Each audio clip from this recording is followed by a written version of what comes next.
Että jos on kussun niin pahasti murroihin, että Jeesus on ainut lohtu, niin no vetäkää hirteen minut sitten. Naulitkaa ristille, saatana. Kiitos. Ja vitutukseen voi kuolla ja minä en kykene kontrolloimaan minun vihaa, niin minä olen syystä kenties täällä lukkojen takana.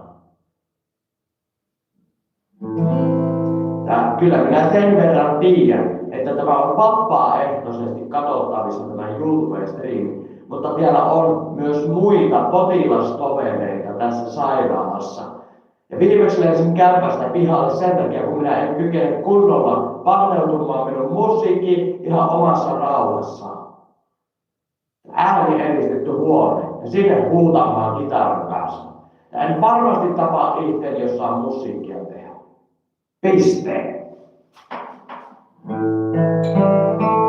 Ja tupakilla kun käy, niin no,